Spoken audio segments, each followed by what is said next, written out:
Victoire du FC Barcelone, les amis. Victoire du FC Barcelone 3-0 contre Brest. Les potos, je suis très content de la victoire du Barça. Bienvenue dans cette nouvelle vidéo. Moi, c'est Getaiti pour ceux qui me découvrent. On va débriefer la victoire du Barça. Victoire 3-0 contre Brest. Et on rappelle que c'était un match qui était quand même compliqué. Brest n'avait pas encore perdu de match de Ligue des Champions. Donc, pour moi, ça restait un match un peu difficile pour les Catalans. Ça fait plaisir de voir que après les multiples faux pas du Barça en championnat, les Catalans se sont ressaisis en Ligue des Champions avec une première mi-temps un petit peu décevante de la part des Catalans, bien qu'il y a eu le but de Lewandowski sur penalty, mais à part ça, dans l'ensemble, la première mi-temps était dormante, c'était nul, c'était pas une première mi-temps digne d'un Barça qui joue contre une équipe de seconde zone de Ligue 1 quand même. Brest, au bout d'un moment, c'est Brest, les gars. C'est vrai que Brest est en train de faire un très bon parcours en Ligue des Champions. Jusqu'ici, ils n'avaient pas perdu de match. Le Barça est d'ailleurs la seule équipe qui les a battus actuellement en Ligue des Champions. Moi, je vais le suivre de près, je vais pas vous mentir, c'est un club que j'ai envie de voir jusqu'où ils peuvent aller, parce que ce club me fait quand même rêver. Mais contre le Barça ce soir, on a quand même vu les limites. On a vu que c'est une équipe qui peut pas quand même espérer grand chose en Ligue des Champions. Ça s'est vu ce soir, hein. Ils n'ont vraiment pas eu de situation. Ils ont eu quelques petites occasions par-ci par-là, mais c'était quand même une équipe qui était largement en dessous du Barça. D'ailleurs, le Barça aurait même pu gagner ce match largement, mais bon, Brest a bien défendu. Les gars, je vais revenir sur quelques joueurs qui m'ont fait plaisir. Les gars, Jules Koundé était attendu au tournant. Après le match merdi qu'il a fait le week-end contre le Celta Vigo, forcément je l'attendais au tournant et logiquement il a bien répondu. Il a été présent. Ça a été un Koundé des grands soirs, un Jules Koundé qui fait du boulot. Bref, Koubarsi, franchement, Koubarsi, gros match de sa part. Je ne sais pas si vous avez vu l'action où il est carrément allé retirer les ballons dans les pieds de l'attaquant. Franchement, Koubarsi, mon petit, toi là, je sais pas, j'ai l'impression que tu n'as pas toi le temps, hein. Tu n'as pas le temps. Quand toi tu viens au stade, c'est pour faire le travail. Un attaquant qui te dépasse même peut-être que de 4 ou de 5 ans, toi tu peux prendre le ballon dans son pied comme du n'importe quoi. Nous allons parler d'un joueur qui m'a quand même un petit peu fait plaisir, Gérard Martin. Les gars, franchement, ce petit là, il est en train de mettre Baldé en sueur, parce que le fait même qu'il a bien joué a fait en sorte que quand Baldé ancre, Baldé est encore plus de rage. Baldé lui là, il croyait qu'il était titulaire indiscutable. Il fallait que des petits comme Gérard Martin le rappellent que même quand tu n'es pas là, on peut jouer, hein. Parce que franchement, la performance de Gérard Martin ce soir, ça m'a fait plaisir. Même si c'est Brest, on va dire que Gérard Martin a fait une grosse performance. Après Gérard Martin, les potos, je vais parler là de Pedri. Et franchement, les gars, pour moi, l'homme du match, c'est Pedri. Moi, je sais pas pour vous, hein, mais ça dit que les petits frères là, le niveau qu'il affiche, les gars, la sérénité qu'il affiche. Lui, là, on ne prend pas le ballon dans ses pieds. On ne prend pas le ballon dans ses pieds. Donc, Pedri, quand lui joue au foot actuellement là, il n'y a pas un défenseur qui peut l'arrêter. Même les milieux de terrain là, eux-mêmes, ils sont submergés. C'est-à-dire que quand les petits veulent prendre le ballon, vous voulez presser, vous vous rendez compte que ça ne sert à rien de presser. Ah, Pedri, toi-même là, tu te déranges avec la force, mon petit. Big up. Après Pedri, les gars, je vais parler de Casado. Match quand même acceptable de Casado. Après également son carton rouge le week-end contre le Celta Vigo. Il s'est bien ressaisi. Ça fait plaisir de voir Casado à un niveau pareil. Les gars, quand je parle là, vous avez l'impression que je suis trop satisfait de la victoire du Barça. Retenez que la première mi-temps m'a déçu. C'est pas parce que je suis en train de jubiler, de chanter les éloges des joueurs qui m'ont fait plaisir que vous croyez que le match m'a fait plaisir dans l'ensemble. Continuons en parlant de Dani Olmo, les potos. Dani Olmo, à part son but, j'ai pas été satisfait de son match. Surtout au niveau de l'alignement. Je sais pas si c'est Hansi Flick qui a voulu qu'il soit aligné autant sur le côté. Il était trop excentré. C'était pas un Dani Olmo qui se retrouvait dans la surface. Et le seul moment où il s'est retrouvé dans la surface, il a marqué. Je sais pas comment Hansi Flick a voulu l'utiliser dans ce match, mais j'étais vraiment pas satisfait de la performance de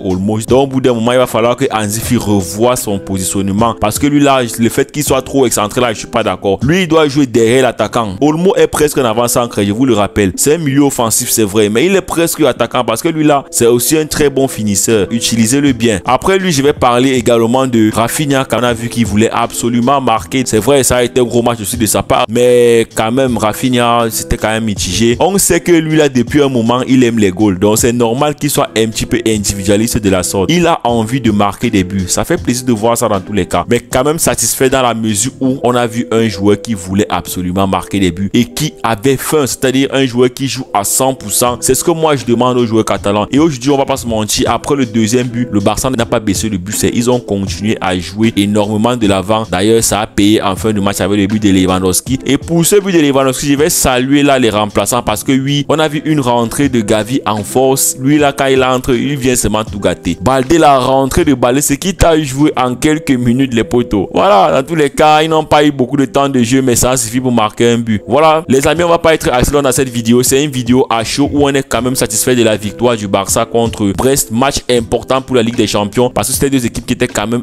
pas trop loin au classement. Ça fait plaisir de voir que le Barça assure son top 8. On est bien parti pour être top 8. Ça, c'est presque sûr. Il reste, je crois, 2-3 matchs pour être sûr d'être top 8 de cette Ligue des Champions. Moi, je ne doute plus. Hansi Flick lui-même, il avait dit, hein, il est confiant pour son équipe, et moi également, je suis confiant. Le Barça est sûr de pratiquement terminer dans le top 8 de cette Ligue des Champions. Ça fait plaisir de voir ça. Barça. Les potos, merci d'avoir regardé cette vidéo jusqu'à la fin. D'ici là, n'oubliez pas de vous abonner à la chaîne, de liker la vidéo, de commenter, de partager. Si vous ne me connaissez pas, moi c'est GatorID. Je fais des vidéos, analyse, débrief après les matchs du Barça, parfois également des matchs du Real Madrid. Et quand il n'y a pas de match, je fais des vidéos actualités où je fais le tour de la presse catalane pour vous donner un peu ce qui se passe autour du Barça, les infos sur le mercato, les infos sur les joueurs, les potos. On se donne rendez-vous pour une prochaine vidéo. Ciao.